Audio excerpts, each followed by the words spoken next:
మోకాళ్లలో గుజ్జును పెంచి నొప్పిని తగ్గించి సర్జరీని దూరం చేసే freedom walk. Welcome to Suman TV. నేను మీ నవీన్. ప్రస్తుతం నేను వచ్చేసేసి ఆంధ్రప్రదేశ్ శాసనసభ దగ్గర అయితే ఉన్నాను. సో చంద్రబాబు నాయుడు గారు ముఖ్యమంత్రి హోదాలో మళ్ళీ ఇక్కడ అడుగు పెట్టబోతా ఉన్నారు. మనతో ఉన్నారు సీనియర్ జర్నలిస్ట్ విజయ్ గారు. ఒకసారి ఈ అనాలిసిస్ చూద్దాం. ఎందుకంటే ఎక్కడైతే అవమానం జరిగిందో మళ్ళీ అక్కడే ఆయన ముఖ్యమంత్రి హోదాలో రావడంపై ఇక్కడ ప్రజలు ఏమనుకుంటా ఉన్నారు, అదేవిధంగా అనాలిసిస్ కూడా చూద్దాం. సార్ నమస్తే అండి విజయ్ గారు. నమస్తే నవీన్. ఏంటి సార్ మొత్తానికి ఎట్లా చూడొచ్చు ఈ విజయాన్ని, అదేవిధంగా అసెంబ్లీలోకి మళ్ళీ ఒక అడుగు పెట్టబోతా ఉన్నాడు, ఏ విధంగా ఉంటుంది? నవీన్, ఇదే అసెంబ్లీని అసలు రాష్ట్ర విభజన జరిగిన తర్వాత మనకి ఎలాంటి బిల్డింగ్స్ లేవు. అప్పటి వరకు హైదరాబాద్లోనే అసెంబ్లీ ఉన్నింది. కొన్ని రోజులు అక్కడ 2014 తర్వాత గెలిచిన తర్వాత కొన్ని రోజులు అక్కడ తాత్కాలికంగా ఉన్నటువంటి ఒక అసెంబ్లీలో సమావేశాలు జరిగాయి. ఆ తర్వాత అక్కడి నుంచి ఇక్కడికి వచ్చిన తర్వాత చంద్రబాబు నాయుడు గారే ఈ తాత్కాలిక అసెంబ్లీ అయితే ప్రస్తుతానికి చెప్తున్నారో ఇదే అసెంబ్లీని పూర్తి స్థాయిలో ఆయన రెడీ చేసినటువంటి పరిస్థితి. అక్కడ మనం ఆ రోజు తెలుగుదేశం పార్టీ ఎమ్మెల్యేలు కావచ్చు, వైసీపీ ఎమ్మెల్యేలు కావచ్చు, అందరితోనూ సమావేశాలు జరిగినటువంటి ఇదే అసెంబ్లీ నుంచే పరిపాలన కూడా కొనసాగించారు. ఇక్కడే సచివాలయాన్ని నిర్మించారు, ఇక్కడే శాసన మండలిని కూడా నిర్మించారు. నిర్మించిన తర్వాత ఇక్కడే సమావేశాలు చాలా జరిగాయి. ఆ తర్వాత అధికారంలోకి వచ్చినటువంటి వైసీపీ ఇదే దాదాపుగా 2019 నుంచి 24 వరకు కూడా ఇదే అసెంబ్లీలో సమావేశాలు నిర్వహించినటువంటి పరిస్థితి. అయితే ఇక్కడ మనం ఒక విషయాన్ని ప్రత్యేకంగా చెప్పాలి. ఎందుకంటే 2021 సంవత్సరం నవంబర్ 19 అనుకుంటా బహుశా, ఆ రోజు చంద్రబాబు నాయుడు గారిని కుటుంబ సభ్యుల గురించి, వారి సతీమణి గురించి అసలు చెప్పలేనటువంటి భాషను ఉపయోగించి కొంతమంది ఎమ్మెల్యేలు మాట్లాడారు. అందులో మంత్రి అంబటి రాంబాబు గారు, అదేవిధంగా వంశీ గారు, వల్లభనేని వంశీ గారు, వీరిద్దరు కూడా మాట్లాడారు. వైసీపీ ఘోర ఓటమికి ఇది కూడా ప్రధాన కారణంగా ఉన్నట్లుగా తెలుస్తా ఉంది. అంటే ఆ రోజు జరిగిన విషయం ఏంటంటే, బాబు గారు వారు మాట్లాడినటువంటి, అంటే చంద్రబాబు నాయుడు గారు వారు మాట్లాడినటువంటి అసభ్య పదజాలం గురించి స్పీకర్కి చెప్పడానికి ఆయన ట్రై చేస్తుంటే ఆయన కనీసం మైక్ కూడా ఇవ్వకుండా కట్ చేసినటువంటి పరిస్థితి. అప్పుడు ఆయన ఒక శపథం చేశారు, ఇది గౌరవ సభ కాదు, ఇది కౌరవ సభ, ఈ సభలో నేను ఉండను, నేను తిరిగి ముఖ్యమంత్రిగానే ఈ సభకు హాజరవుతానంటూ కూడా ఆయన ఒక శపథం చేశారు. దాదాపుగా 2.5 సంవత్సరం అవుతుంది.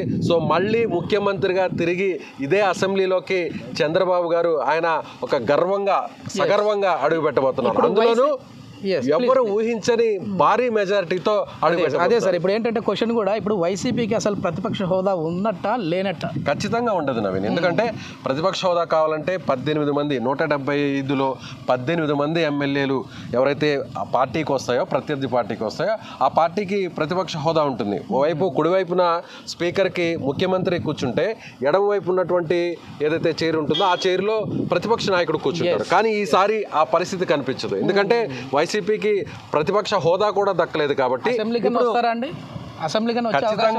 ఖచ్చితంగా ప్రజాస్వామ్యాన్ని గౌరవించాలి. ప్రజాస్వామ్యాన్ని గౌరవించకపోతే, చట్టాలని గౌరవించకపోతే, చట్ట సభల్ని గౌరవించకపోతే ప్రజలు ఎలాంటి తీర్పిస్తారో ఇప్పుడు మనం చూసాం. అయిపోయింది సార్. ఇక్కడ వచ్చేసేసి ఒకప్పుడు అసలు ఎవరిని కూడా రానిచ్చేవాళ్ళు కాదు. సో మీడియాని కూడా లోపలికి అలౌ చేసేవారు కదా. ఇక్కడ మీడియా సమావేశం అయితే అవుతా ఉన్నది. సో అంతకు మించి లోపలికి అలౌ చేసేవారు కదా. ఇప్పుడు వచ్చేసి సందర్శకులు కూడా ఎక్కువ వస్తా ఉన్నారు. టీడీపీ కార్యకర్తలు నమస్తే.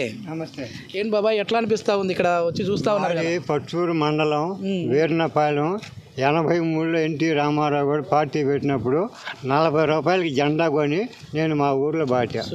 ప్రకాశం జిల్లా పరచూరు. ఎవరికి తెలియదు. నేను నా పేరు సాంబయ్య. ఎవరికి తెలియదు. 40 రూపాయలు పెట్టి జెండా కొనుక్కొచ్చి బాటా. అక్కడి నుంచి మేము టీడీపీ పార్టీ, ఎన్టీ రామారావు వచ్చిన కాడి నుంచి. తర్వాత ఎన్టీ రామారావు అయిపోయింది, ఆయన గతం అయిపోయింది. చంద్రబాబు నాయుడు వచ్చాడు, ఆయన్నే అయిపోయింది. మళ్ళీ లోకేష్ బాబు గారు, రాజశేఖర రెడ్డి వచ్చాడు, ఆయన అయిపోయాడు. మళ్ళీ ఈయన జగన్మోహన్ రెడ్డి వచ్చి ఇదంతా శ్మశానం చేశాడు. బొత్స సత్యనారాయణ శ్మశానం అన్నాడు. ఇది శ్మశానమా లేకపోతే ప్రజలు ఉండేదా? పళ్ళు కనపడలేదా? బోర్డు అంటున్నాడా, గడ్డి అంటున్నాడా, ఏంటంటున్నాడు? ఇక్కడ నుంచి అదే బొత్స సత్యనారాయణ అసెంబ్లీలో పరిపాలన చేశాడు. కానీ 40 సంవత్సరాల రాజకీయ అనుభవం ఉన్న ఒక నాయకుడిని ఇదే అసెంబ్లీలో 2021లో ఒక అనరాని మాటలు అని, అతని వయసుకు కూడా వాల్యూ ఇవ్వకుండా, వల్లభనేని వంశీ అనేది, కోడలు నాని అనేది, ఎవరైనా కానీ నా అన్నగారాని మాటలని, భార్యని, పిల్లల్ని, ఆడపడుచుని ఇష్టం వచ్చినట్టు మాట్లాడారు. అదే రోజు చంద్రబాబు శబ్దం చేశారు, 2024లో నేను ముఖ్యమంత్రిగా అసెంబ్లీలో అడుగు పెడతా, దమ్మున్న నాకు నాపుకమ్మును. నేను 2024లో ముఖ్యమంత్రి అడుగు పెడుతున్నాడు. వాళ్ళు 151 సీట్లతో 2019లో అడుగు పెడితే 164 సీట్లతో 2024లో అడుగు పెడుతున్నాడు. ఒక విధ్వంసం సృష్టించాడు. ఇదే 2024లో జగన్మోహన్ రెడ్డి పరిస్థితి ఏంటి అంటే చంద్రబాబు గారితో ఆ రోజు ఇదే అసెంబ్లీలో ఆ విధంగా వైసీపీ ఎమ్మెల్యేలు మాట్లాడడం వల్లే, అవమానించడం వల్లే అంత దారుణంగా ఓడించారు. అదే ఒక పాయింట్. అయితే రెండో ఒక పాయింట్, ఈ 5 సంవత్సరాలు జగన్మోహన్ రెడ్డి చేసింది ఏంది? ఏమీ చేయాల. అప్పులు తీసుకొస్తున్నాడు, బట్టలు లక్కుతున్నాడు, జనానికి ఇస్తున్నాడు. జనానికి రూపాయి ఇస్తే జనం దగ్గర 10 రూపాయలు తీసుకున్నాడు. అదేదో పాత సామెత ఒకటి ఉంది, బర్రెకి ముందు ఇంత గడ్డి పెట్టి వెనకిన్ని పాలు పిచ్చుకున్నా ఏమన్నదంట. ఆ బాబతలు ఈడి పరిపాలన చేశాడు. ఈడి పరిపాలన ఎవడికి నచ్చిద్ది? ఎవడికి నచ్చలా. ఆడపడుచులు వేశారు, డోక్రా డబ్బులు ఇచ్చాడు, ఏదో అమ్మ వాళ్ళు ఇచ్చాడు. ఎంత డబ్బు ఇచ్చినా వాళ్ళ ఓట్లన్నీ ఆడకెళ్ళి. ఓకే నవీన్, అంటే చూద్దాం నవీన్, కొంచెం మనం ఒకసారి లోపల చూస్తే అసెంబ్లీ అంతా ముస్తాబవుతుంది. సో తెలుగుదేశం పార్టీ అంటే కూటమి ప్రభుత్వం కొలువు తీరిన తర్వాత నేరుగా సమావేశాలు జరగబోతున్నాయి. నవీన్, అంటే 12వ తారీఖున భారీగా ప్రమాణ స్వీకారం కాబోతుంది. ఆ రోజే చంద్రబాబు నాయుడు గారు ముఖ్యమంత్రిగా ఆయన ప్రమాణ స్వీకారం చేయబోతున్నారు. ఈ సభకు, ఈ ప్రమాణ స్వీకార మహోత్సవానికి స్వయంగా నరేంద్ర మోడీ గారు కూడా రాబోతున్నట్టుగా సమాచారం అందుతుంది. ముందుగా వచ్చేసేసి 9వ తారీఖు అనుకున్నారు. ఆ తర్వాత కొన్ని కారణాల వల్ల 12వ తారీఖు ఇది ఏం లేదు. అంటే 9వ తారీఖున నరేంద్ర మోదీ గారి ప్రమాణ స్వీకారం ఉంది కాబట్టి, సో అక్కడికి చంద్రబాబు గారు వెళ్ళాలి కాబట్టి, సో అందుకని ఆ కార్యక్రమాన్ని 12వ తారీఖుకి వాయిదా వేసినటువంటి పరిస్థితి. ఇంకా ఇతర రాష్ట్రాలకు సంబంధించిన ముఖ్యమంత్రులు కూడా ఈ సమావేశానికి వస్తున్నట్లుగా, ప్రమాణ స్వీకార మహోత్సవానికి వస్తున్నట్లుగా తెలుస్తూ ఉంది. అదేవిధంగా తక్కువలో తక్కువ అన్న 2 లక్షల నుంచి 5 లక్షల మధ్యలో హాజరయ్యే విధంగా జనాలు కూడా ఉండే విధంగా ఒక పెద్ద ఏర్పాట్లు అయితే జరుగుతూ ఉన్నాయి.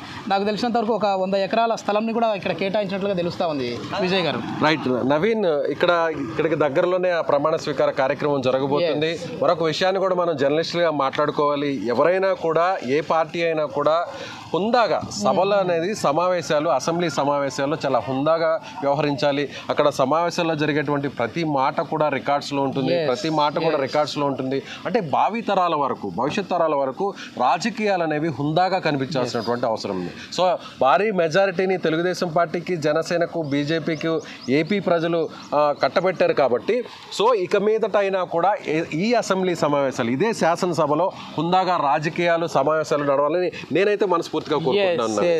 చాలా మంది కూడా, అంటే దాదాపుగా 5 కోట్ల మంది ఆంధ్రులు ఎదురు చూస్తూ ఉన్నట్లుగా తెలుస్తూ ఉంది. ఎందుకంటే ఆ తీర్పు కూడా మనం చూసాం. ఆల్మోస్ట్ 11 స్థానాలకు వైసీపీ పడిపోయింది అని అంటే, సో ఎంత వ్యతిరేకత వచ్చింది. ఆ వ్యతిరేకతకి కారణం కూడా చాలా వీడియోలో మనం మాట్లాడుకున్నాం. మరొక విషయం కూడా నవీన్ ఏంటంటే, గతంలో ఇలాంటి అసెంబ్లీలోనే మనం గతంలో హిస్టరీ చూస్తే చాలా మంది శపథాలు చేసినటువంటి పరిస్థితి. చంద్రబాబు నాయుడు గారు లాగే తమిళనాడులో పొరుగున ఉన్నటువంటి తమిళనాడు రాష్ట్రంలో అప్పట్లో కూడా మొదట ఎంజీఆర్ గారిని అవమానిస్తే ఆయన కూడా సమావేశాల నుంచి బాయ్కాట్ చేశారు. మళ్ళీ సీఎంగానే అడుగు పెడతా అన్నారు. ఆ తర్వాత ప్రతిపక్ష నాయకురాలుగా ఉన్నటువంటి ఎవరైతే జయలలిత గారు, ఆమె దుస్తులను తొలగించేటువంటి, అంటే చీర లాగేటువంటి ప్రయత్నం కొంతమంది అక్కడ ఉన్నటువంటి డిఎంకే ఎమ్మెల్యేలు చేయడం వల్ల ఆమె కూడా ఒక శపథం చేశారు.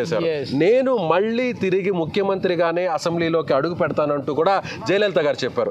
అదే విధంగా ఇక్కడ, అంటే మనం ప్రీవియస్ గా జరిగినటువంటి టైంలో కూడా చూస్తే జగన్మోహన్ రెడ్డి గారు కూడా, ఆయన కూడా తన పార్టీకి సంబంధించినటువంటి ఎమ్మెల్యేలను ఆ టీడీపీలో చేర్చుకున్నారు కాబట్టి నేను ఈ సమావేశాల్లో బాయ్కాట్ చేస్తున్నాను. ఆ తర్వాత చంద్రబాబు నాయుడు గారు కూడా ఇలాంటి శబ్దాన్నే చేసి ఆయన మళ్ళీ ఇప్పుడు తిరిగి అడుగు పెట్టబోతున్నారు. నిజంగా ఇది ఒక రివెంజ్ స్టోరీ ఇలా కనపడతా ఉంది.